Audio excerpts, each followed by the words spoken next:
Welcome to your orientation. Your keynote speaker for today is Canada's top female entrepreneur. She was named one of Canada's most powerful women.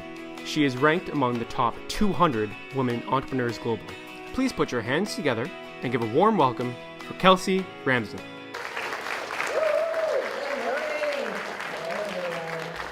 I'm going to do a couple of housekeeping items here first.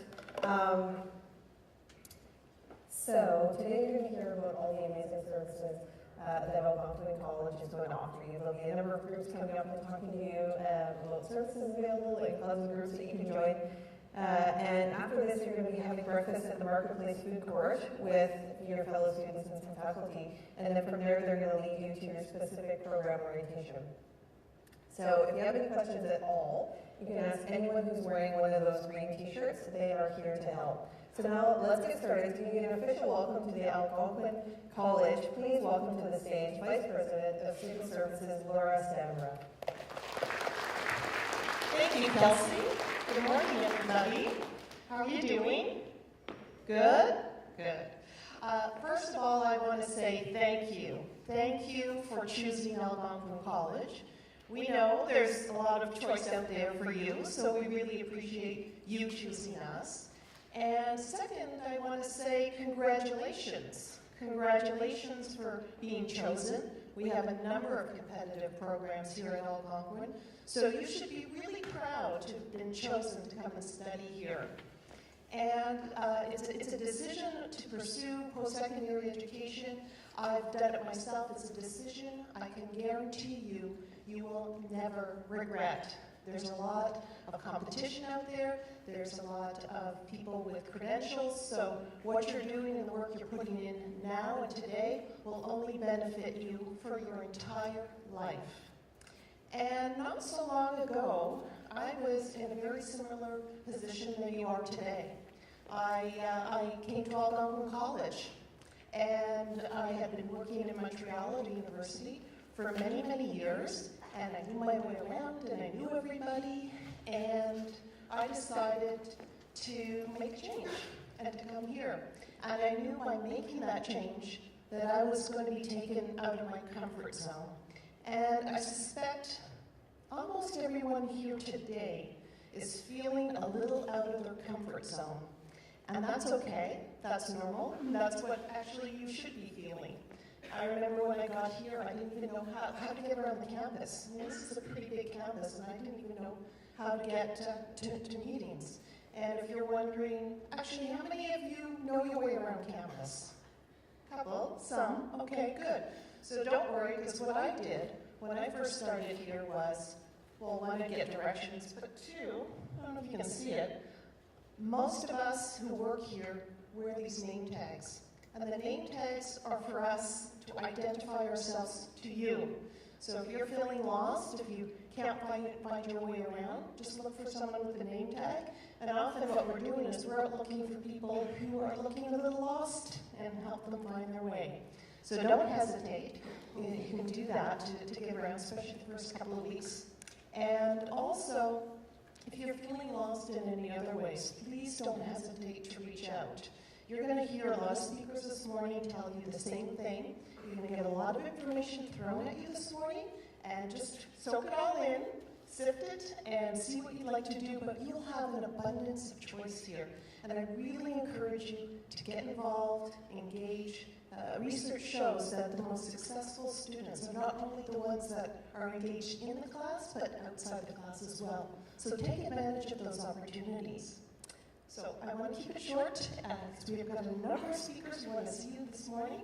So again, thank you, congratulations, work hard, and enjoy your time here at Algonquin.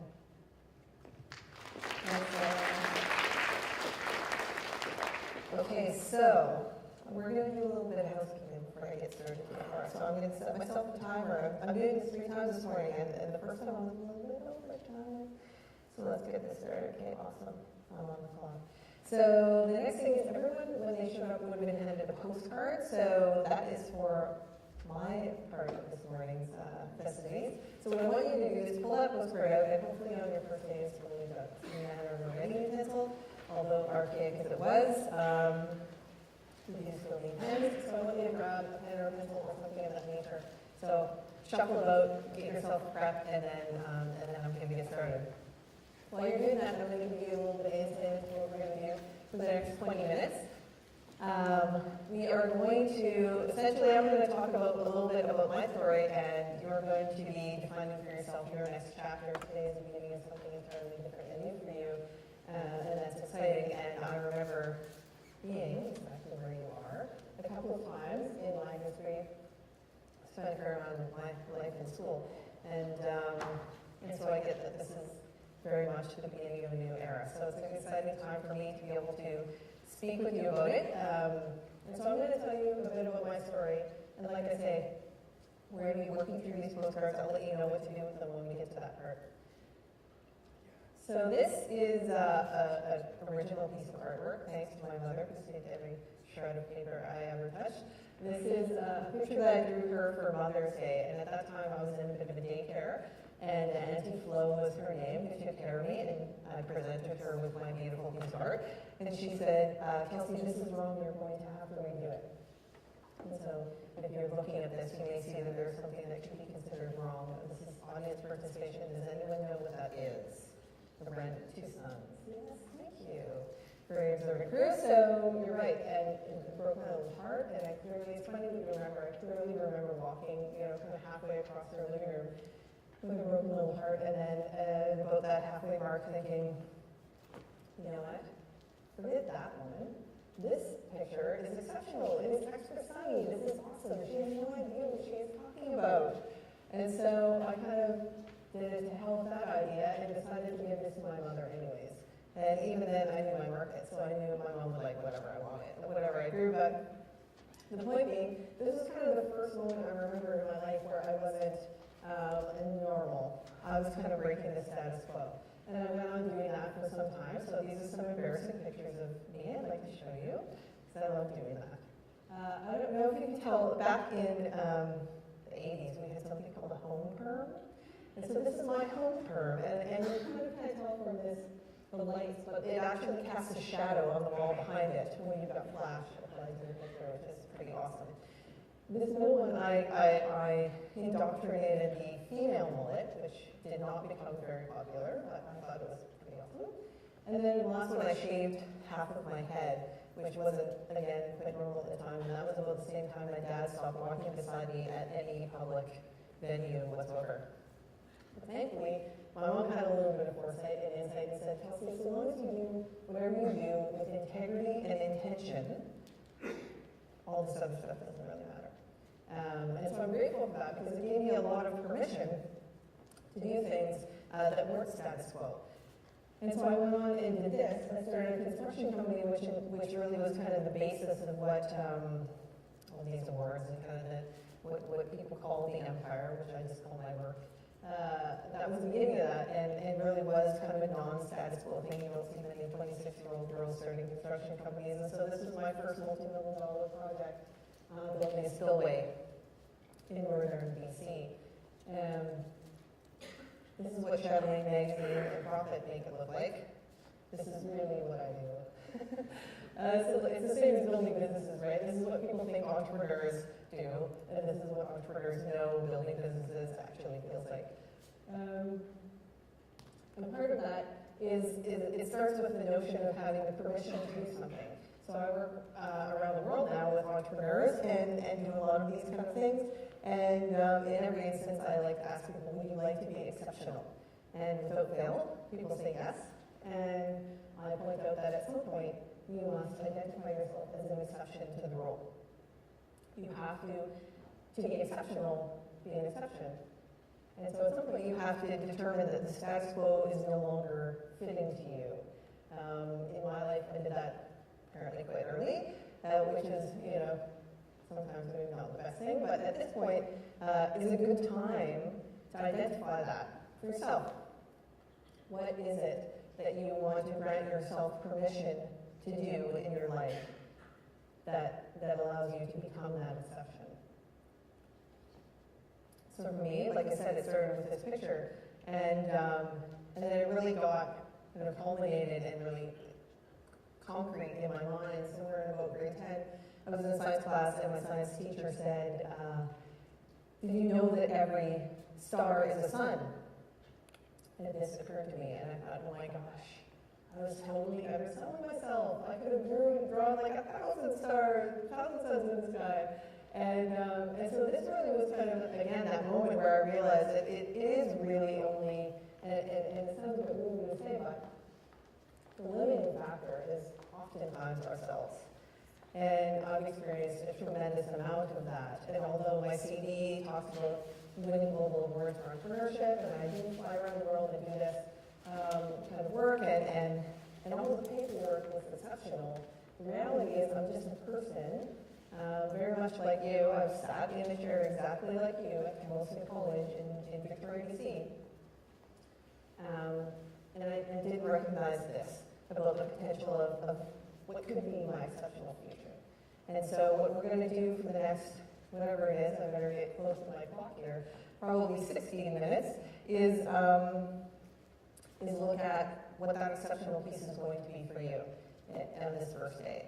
And I'm a big fan of action and implementation. I don't want to just come here and make you all feel good and then, tomorrow comes. I want to come here and do this, and then 2 weeks from now you're reminded of what that thing is. So that's the purpose of the postcard. So what we're going to do is use this postcard as a note to self. You're going to write your own address on it because it's going to be sent back to you in a couple of weeks' time or maybe a month. Just kind of depends on how things go. As a reminder to what it is that we're thinking and feeling today. So that's the first thing I'd like you to do. We're going to take a minute right now for you to write your own address. So that is wherever you live today or wherever you'll be living in 2 weeks' time. Address to self. Please. Yeah.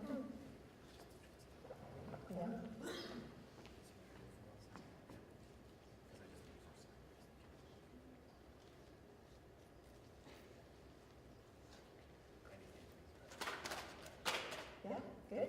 Okay. You didn't improve me. That was quick. Okay, so now that you've got your address written down, I'm going to share with you a couple of things. Number one is no one is going to see these postcards but me. Like, you're going to hand them to someone wearing a green shirt who doesn't know you today, so it doesn't particularly matter. And then they're immediately going to hand it off to me so you can actually write something truthful, so don't be afraid. And I'll tell you what we're going to be writing, why we're going to be writing it as we go. So this is one of my very favorite quotes. If you want a happy ending, that depends, of course, on where you stop your story.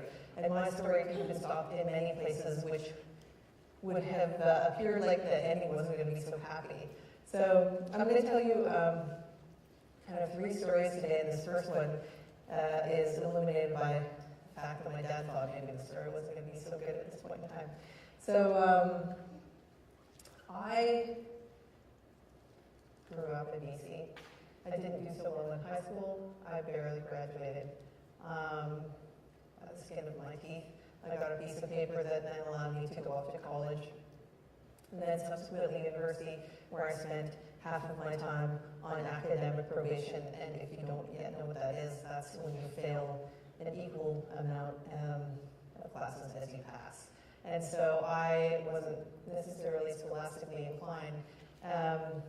And the truth be told is, I probably wasn't applying myself as much as I could have been.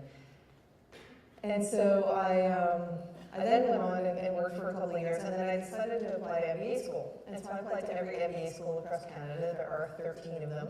And the first envelope that I got back was a skinny little envelope. And I don't know how many skinny envelopes you've received. I've got a lot in my lifetime. But those skinny ones say no thank you.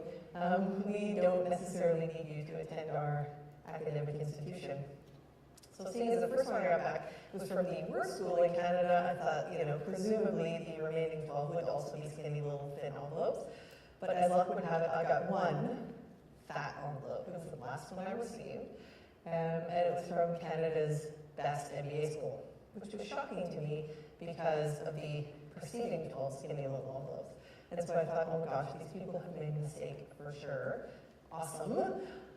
So I called my dad immediately and said, Dad, I need to borrow kind of whatever amount of money you can lend me today because I need to wire transfer it to some people. And he said, oh my God, what have you done?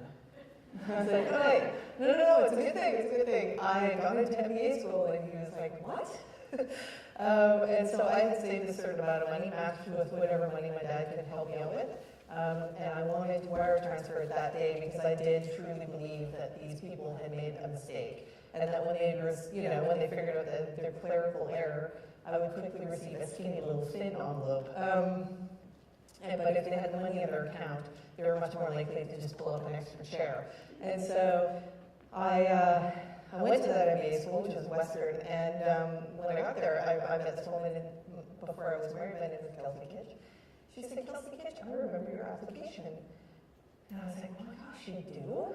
Thinking this is like, some article into how it is that I'm mysteriously wound up at MBA school.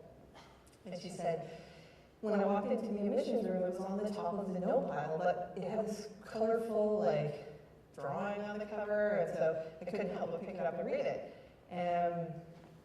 And she said, after having read it, I said to the admissions committee, I think we should let this girl in off the wait list. Like, if someone doesn't take their position, we should let her in. I think she can do something interesting. And this is the interesting thing that happened. And I'm so grateful that that one person understood what it was that I was trying to explain in that crazy drawing that was all colorful on the cover of my MBA application. And please note that not many MBAs answer the question, tell us about yourself, by drawing a picture. Most of them have wonderful, well thought out essays, but mine was a picture of all of my failures. A whole list of them, a constellation of all the ways that I screwed up.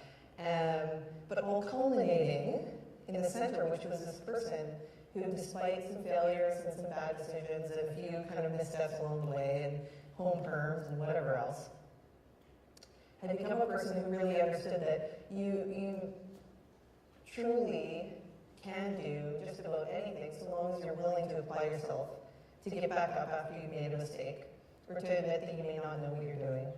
And that I, in my history, despite all these things, was always willing to outwork the next guy. And that ultimately I knew that my ability to problem solve and think kind of crafty and work quickly in the world, that I could do something material and that I could achieve success in my own definition. And thankfully that woman understood that. But for me, that was really kind of a hard truth. To lead with your, oh my gosh, look at what a big, huge, tremendous failure I am, is maybe not the best way to try to get into school. But someone on the other side understood that it's the culmination of a whole person and what they're willing to dedicate, commit to themselves, that actually results in achievement. And so that's the first thing that I want you to consider is, what is your truth? What is that thing about yourself that you either have to reconcile with, accept, and move on, or you actually have to deal with in order to move on? For me, it was this kind of association and affiliation to the notion that I was a failure, that somehow because I didn't, get straight A's in high school, I couldn't achieve success in my life. And so I let that hold me back for a long time, until the time that I reconciled it. And I was like, you know what? Actually, this is who I am, this is how I operate, and I tend to learn by doing, and sometimes I push myself really hard. And when you're a learn by doing person who pushes themselves very hard, oftentimes you wind up maybe not doing as well as you could, and failing is a part of that. And so for me, part of my truth is that I will fail, and I'm okay with that, and that's a part of how I succeed. And so for every person in this room, there's some kind of truth about yourself, whatever that is, and it could be maybe not a negative thing like failure, it could be determination, it could be wisdom, it could be whatever it could be, but there's some kind of truth that helps you in where it is that you're headed. And for some of us, it's something we have to reconcile and leave behind to move forward. So I want you just to take a quick second and write what that thing is down. It doesn't have to be too philosophical. You don't have to ponder it for very long. Most of us know what it is in our guts. Sometimes it's hard to admit it, but let's give you a quick second to write that down.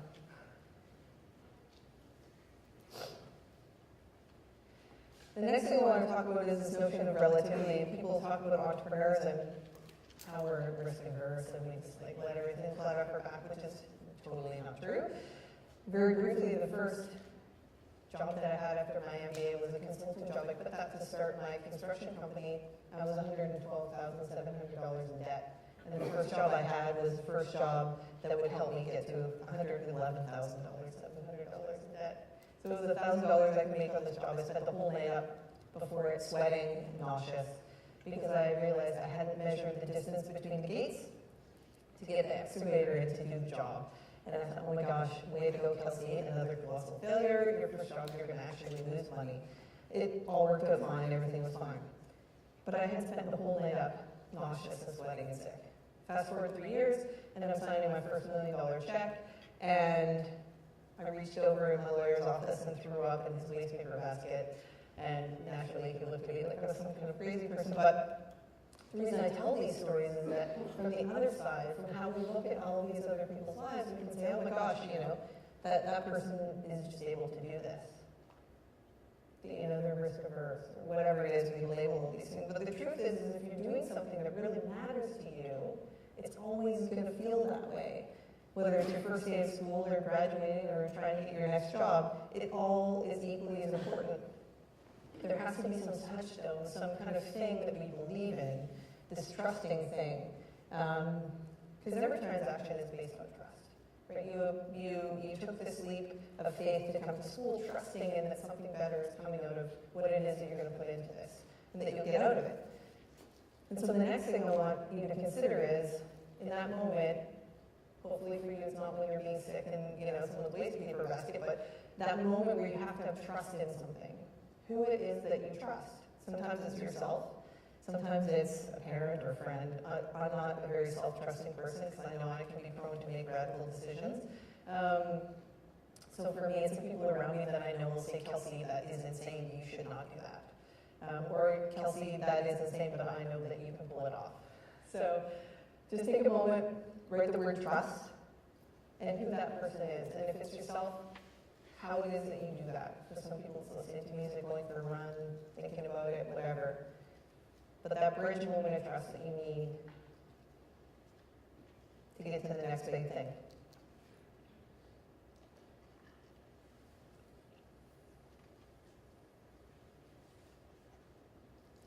So I had the great fortune of meeting this woman named Brene Brown. If you have never heard of her, she has an awesome TED Talk on vulnerability. You should check it out. But I had recently been diagnosed with cancer, of which now I'm well, but she had told me you can either have courage or comfort. And for some reason that really resonated with me. And I went home and I was thinking about that, and I was sitting on my kitchen floor crying with the notion of dying. And I thought, what is my life been about? But if I can either have courage or comfort, what is it that I really want? And in that moment, because I'm a crazy type A productivity junkie, I thought I better do something to get myself up off the floor, something productive. So I think I'll write my own eulogy because I'm pretty sure that when it is that I do die, my family will be so upset, my friends, that they won't do a very good job of writing it. So seeing as I do a better job myself, I'll take care of that for them. So I wrote this eulogy down, and it is complete with playlists too, which is pretty exceptional. Recently updated, I might add. So then I wrote a second one because it occurred to me that I might live like 18 months longer, and again, given that they'll be so upset that I've passed away, I should write another one because they wouldn't do as good a job themselves, and hopefully I will have done all these things in my life, like that bucket list stuff. What's interesting about that exercise was not how exceptional my 18-month later life was, but the things that were totally the same between the two. Like fundamental Kelsey self that doesn't change no matter what exceptional things you do or how awesome your CV gets or whatever it is. That really fundamental thing. And at that same time, I was negotiating my first multi-million-dollar deal, which was with my own money, and so it was kind of pressure. And one day I had just had it, and I thought, I'm just showing up with those fundamental core things that don't change no matter what about myself. And I did the best negotiation of my life. And I started touching base with those words over and over again, and I've been doing it ever since. And what I realized was that, some people say you should live every day like it's your last. And I think that is terrible advice, because the first day is going to be awesome. You're going to have a huge party, and the second day, you will have no money left and probably fewer friends. So I think the message here is less that and more living your eulogy every day, showing up as your most authentic and true self in every single thing that you do. And a lot of people talk about authenticity, and I want to make clear it's not about telling people your secrets. It's about being that core self that doesn't change, hasn't changed forever. Your mom can say those words about your best friend, whatever they are. And so what I want you to do is write down that word authentic. And write down the 2 or 3, maybe 5, whatever it is for you, words that are so much you that it can't be denied, like you're always going to be that. And if you show up that way, that people, every transaction is based on trust. People will trust in you. Someone will make a random flyer on letting you into your next school, and it won't turn out to be so random because they'll trust you because you showed up authentically. It's who you are, and they know you're going to deliver what it is that you say you will, because that's you through and through, no matter what.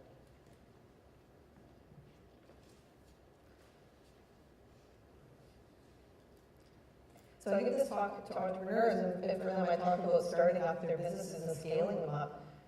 But I also give this talk for rooms of people just like you, talking about stepping up and showing up. And that's what you've done by applying and being accepted and showing up here today, is that you stepped up to the next thing, the next kind of era of your life, and now it's about showing up. And so when you receive these things back, I hope that you're reminded of your truth, that when things come up that aren't the greatest, and maybe you get your first midterm back, or maybe you lose your way, or maybe you find your way and it turns out your way is a little bit different than you thought, you know who to trust, and that you have that authentic touch point, so you can build something really genuine in your future going forward. I do this thing called the Courage Challenge. I'm going to be running it in a couple of weeks. It's a few days of small boasts of courage. It's a private thing. You get an email every day. If you're interested in doing it, jot your email address down on your postcard, and I'll make sure that you get it. And then I'll black out your email address so the random postal guy doesn't get it. So this is one of my favorite quotes. Success is not final and failure isn't fatal. It's the courage to continue that counts.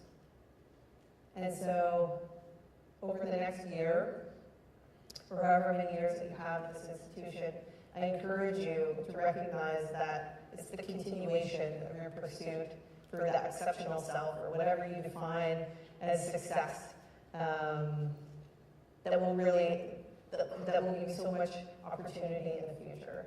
And that today is just the very start of that, and I'm so excited to be here with you for that. So with that, I want to conclude this talk and to say thank you very much.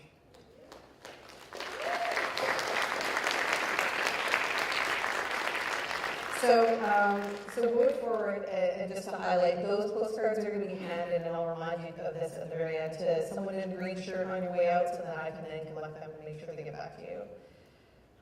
Coming next, whether you're looking for academic help, interested in activities to get more involved in the Algonquin community, or seeking job or volunteer opportunities, you'll find the information you need through Student Services. Please take a look.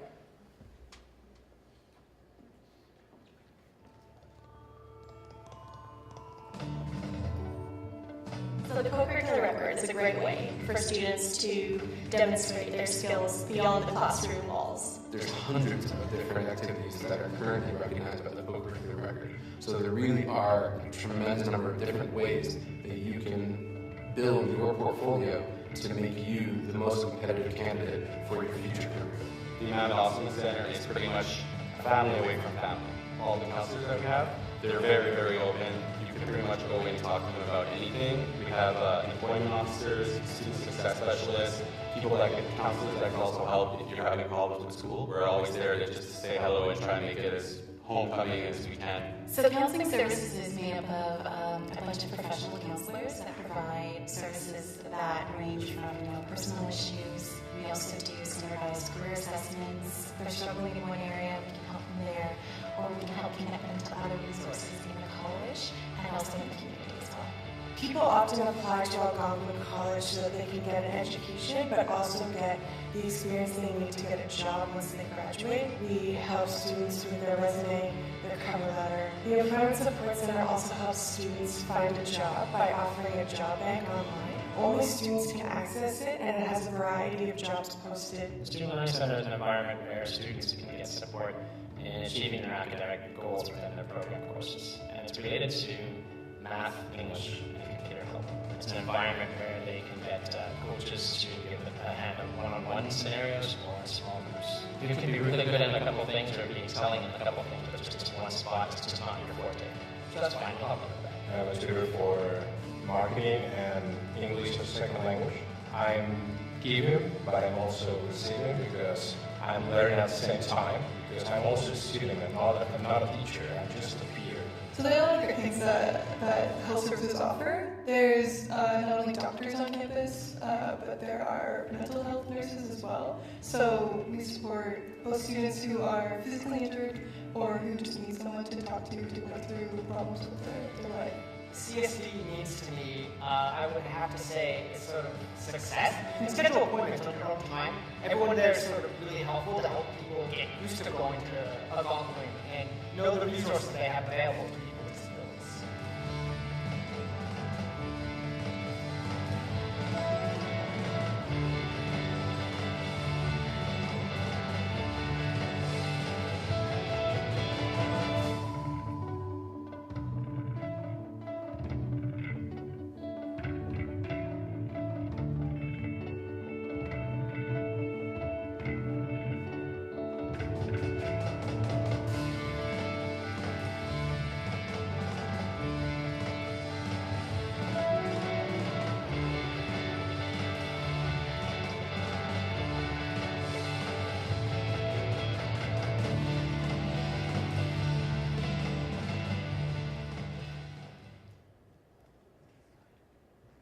Hello, everybody. Hey, everybody. How are you doing today? Woo! Hey! My name's Marley. This is Jeffrey. We both work for the AC Hub, which is a part of the Student Services. The video that you guys just saw really is just a glimpse of what the services has to offer for you guys, and they are located just outside the doors you guys came in. If you go into the student comments, there is a little bit in the C building as well, but mostly in the student comments. If you go into the student comments on the 3rd floor, there's a welcome center. They'll be able to help you and send you wherever you need to go. So as Marley mentioned, we work for the AC Hub, which is your primary contact point for student engagement on campus. Our main office is located in the E building on the 2nd floor, just right above Starbucks, outside these doors. And we have another satellite desk outside the library, and we have mobile stations around the college. So any questions you guys have, we're your best bet as the first people to contact. We can direct you on where to go and who to talk to. The best part about the AC Hub is that it gives you first-hand options to do some volunteer work around campus or in the community. We have workshops, we have AC Hub Talks, which are very similar to TED Talks. So basically what we're trying to say is get involved and make the best and make the most of your student experience here. So welcome to Algonquin College. Right behind me, there'll be a video playing of all the events coming up on campus that will be running. So enjoy your time here and watch out for the Jeff and Marley Roadshow. Bye, everyone. One, the AC Hub is a one-stop access point for student engagement, encouraging students to become a vital part of Algonquin's culture. At the AC Hub, students will have access to AC Hub Talks, workshops, social events, and volunteer opportunities. All of the AC Hub programming is free for all full-time students.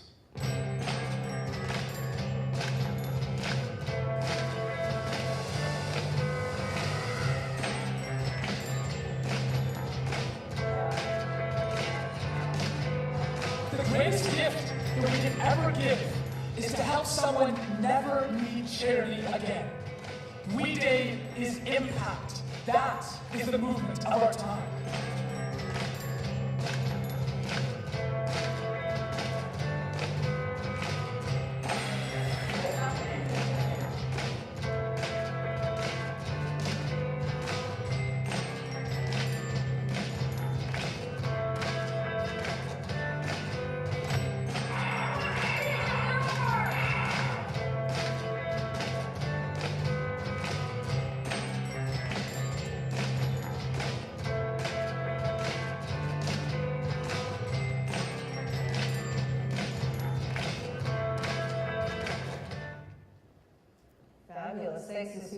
services, I have to say, such a huge component of my experience at school, in the various schools, and the tremendous relationships I've built over time has been a result of getting involved, so I really encourage you to do that.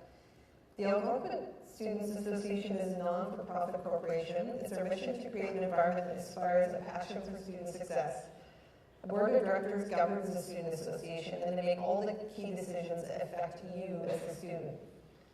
Please welcome this year's board of directors to tell you more about the student association and what it does for you.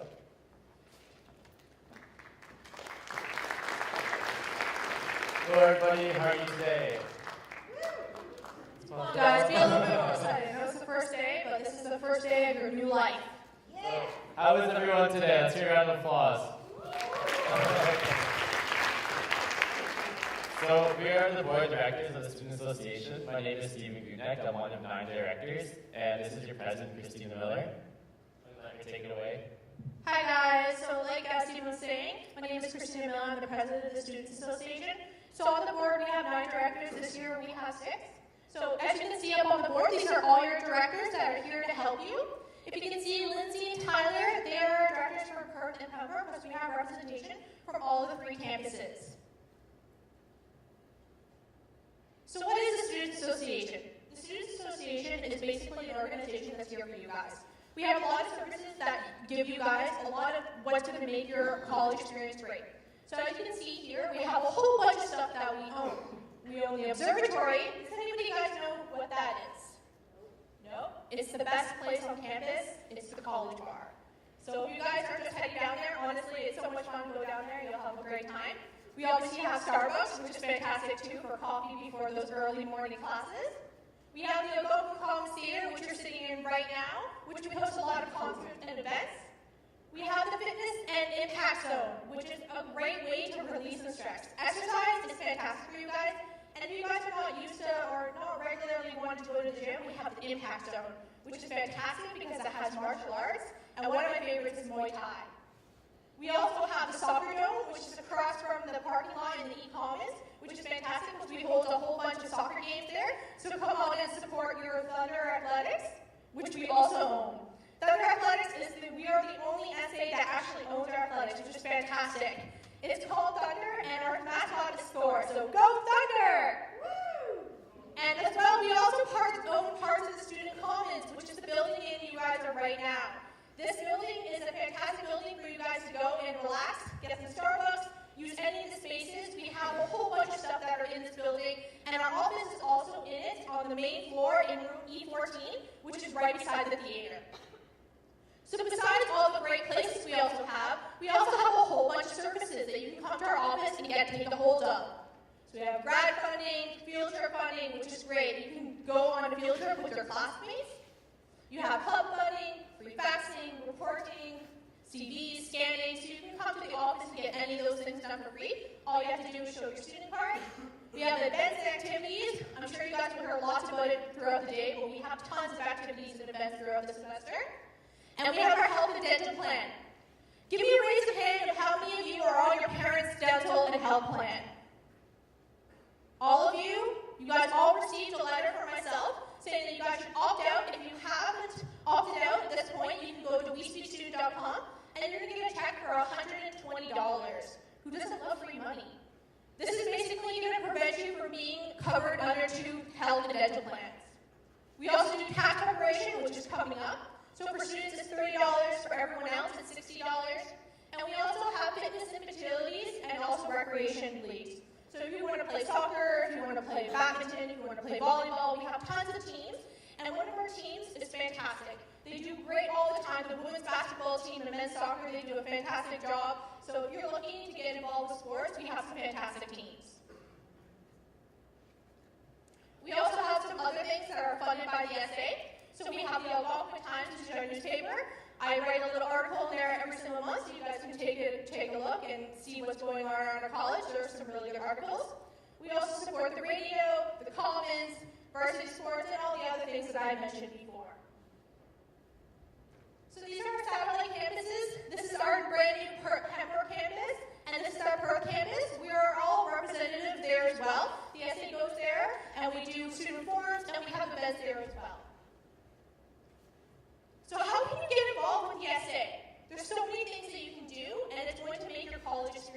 fantastic. At one point, I was sitting in your guys' seats, and I looked up watching this orientation. Probably by the end of it, you guys are antsy to get out there, maybe get some pancakes. But honestly, this presentation made a difference in my life.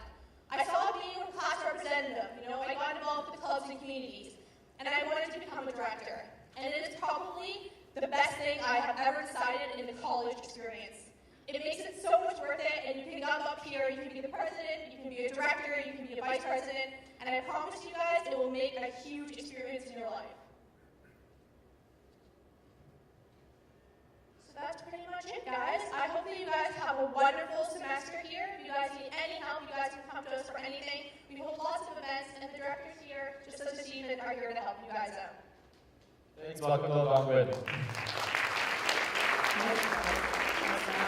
Again, being involved in all of the candidates. Those are some of the most lasting relationships I've had is coming from uni. So now to welcome and wish you the best on your journey, please welcome your school's dean. Thanks, Kathy. Good morning. My name is Dave Donaldson, and I'm the very proud Dean of the School of Business. And Robin Heaton, who's the Dean of Arts, Media, and Design, asked me to come along for her as well and welcome you to your first day of classes. I know you've had a lot of stuff thrown at you already this morning, and I think I'm the last thing between you and breakfast, so we'll make this as short as we possibly can.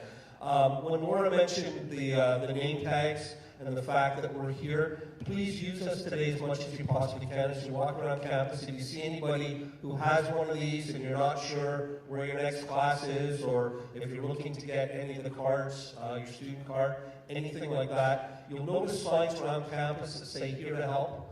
And we honestly and truly believe that. So we're here, whether it's the dean of the college, dean of the particular school, or whoever, we're all here to assist you, not only today, but throughout your time with us here at Algonquin College and beyond. You'll get an opportunity in a couple of minutes to meet your faculty, your professors. Just by way of a quick explanation, sort of the hierarchy is the professors are the people, with all due respect to Student Association, the most important place here on campus is the classroom, not the pub.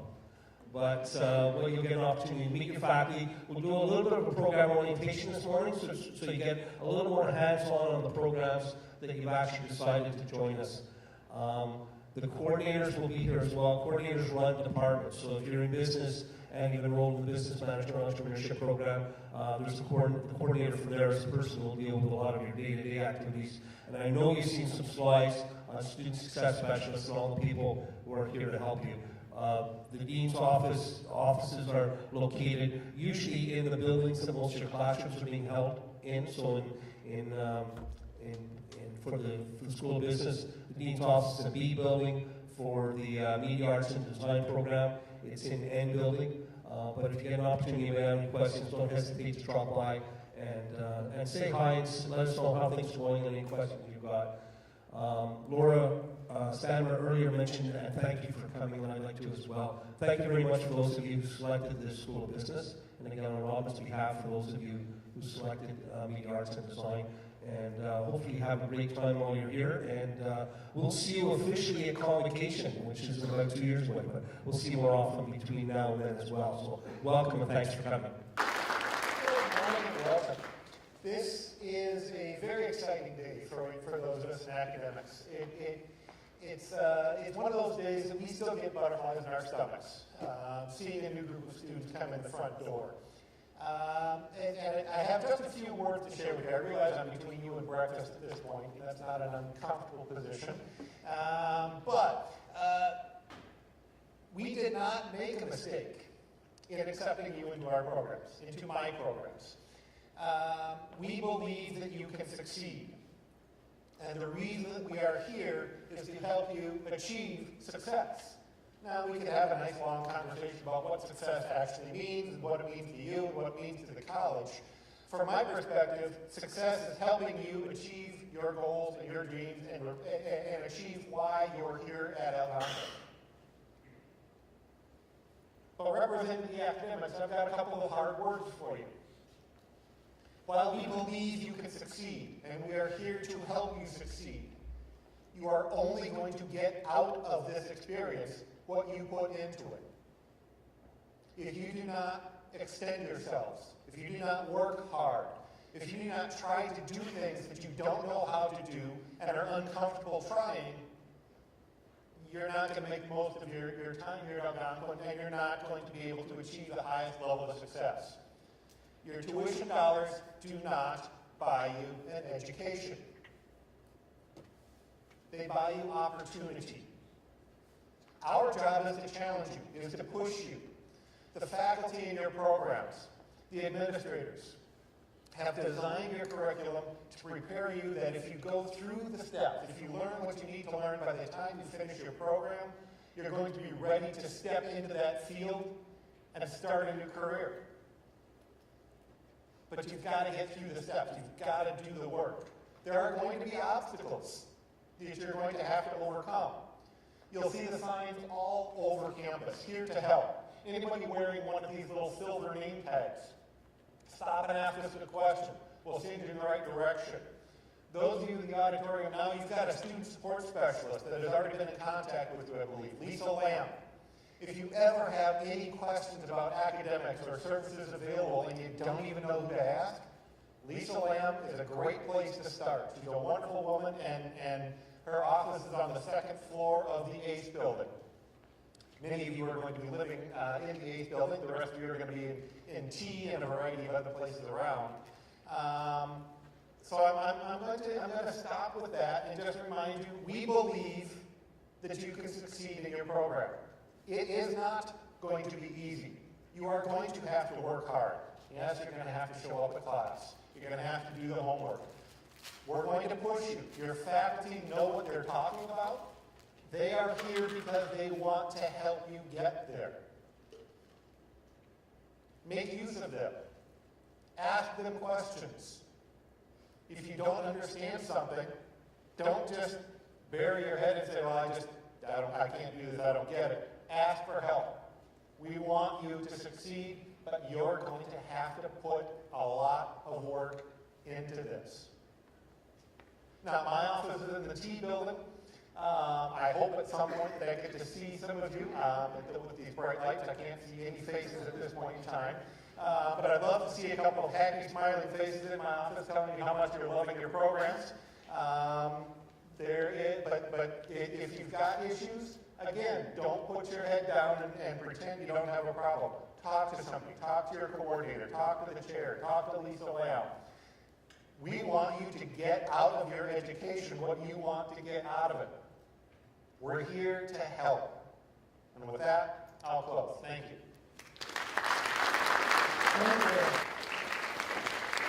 Good morning. It's a very cold morning, first day of classes. You've heard all people and all the wonderful activities that we have at Algonquin. And as the Dean of the Faculty of Health, Public Safety, and Community Studies, I wish to welcome you to your classes and to Algonquin College. I won't take a long time, but there's a key message that I'd like to send to all of you. And that is, reach out early, get to know your professors, get to know the coordinators of your programs, and don't be frightened to ask a question. If there's anything that we can help you with that will encourage your success, to help facilitate your success, that's what we're all here for. From my office in P310 and right across all the faculty and the staff, we're absolutely here to serve you. So please reach out early, get to know us, ask lots and lots of questions. That's what we're here for. And I wish you all the success in your first year at Algonquin College. And now I'm going to pass it over to my colleague, Jim Kite, who is the Dean of Hospitality and Tourism. Jim. Thanks, Barb. Yeah, just to reiterate what Barb was saying, here to help. You guys are paying for the opportunity, not just money, but your time. That's your most valuable currency that you have, is your time. You want to spend your time well. And here at Algonquin College, I guarantee you, you put the time in, you will get a great return on your investment. This is a knowledge economy. You're here because you want to make yourself better. You want to be a lifelong learner. This won't be the first time, the second, maybe the third time you come back to school. Learning is a lifelong journey. We'd like to say, though, when students drop out, sometimes they make comments as to why they drop out. And our president, President Cheryl Jensen, when she came here in the fall. She told a story where one of the students wrote, not at this college, but at a different institution, said that I dropped out because nobody noticed I dropped in. I guarantee you that will not happen here at Algonquin College. Your professors will know when you're not showing up for class. You're not just a number. You're not just a face. They will know your names. We care about your success, and as Barb said, ask questions. We're here to help you. I'm sure I'm the only one standing between you and your meals, so I'm going to make it quick. Everybody who has a name tag that you see on campus today, it's a big campus. Your classes are going to be all over campus. It's a big place. If you get lost, you don't know, you're looking for some guidance, anybody has a name tag, they're an employee at Algonquin College. Stop them, ask them for directions. Where can I go to student services? Where can I find this? Where can I find that? We're here to help you. I congratulate you on picking Algonquin College, and I thank you for picking Algonquin College. But congratulate you for making this step in your education journey. So I wish you all the success. I am the Dean of the School of Hospitality and Tourism, but if you are a student in my school, on your timetable at the top, it'll say who your academic manager is, and that's your academic chair. And I just want to point them out, if that's okay. Michael Baker George, step forward, put your hand up. Michael is the chair of our culinary and pastry art programs, so he would be your main point of contact if you have any issues beyond your professor or coordinator. Alpaf Shabani, the other gentleman behind me with his hand up, he's our coordinator of our hospitality and tours, not our coordinator, our chair of our tour of our hospitality program, so in event management, hospitality management, etc. Alpaf is your academic manager. So if you have any issues with your faculty or coordinator, he would be the next step to go on. So once again, welcome. Enjoy your experience here at Barefoot College. Seize the day, as they would say in Deaf Poet Society. It is very, very true. It's your time. You seize it and do well. Thank you very much.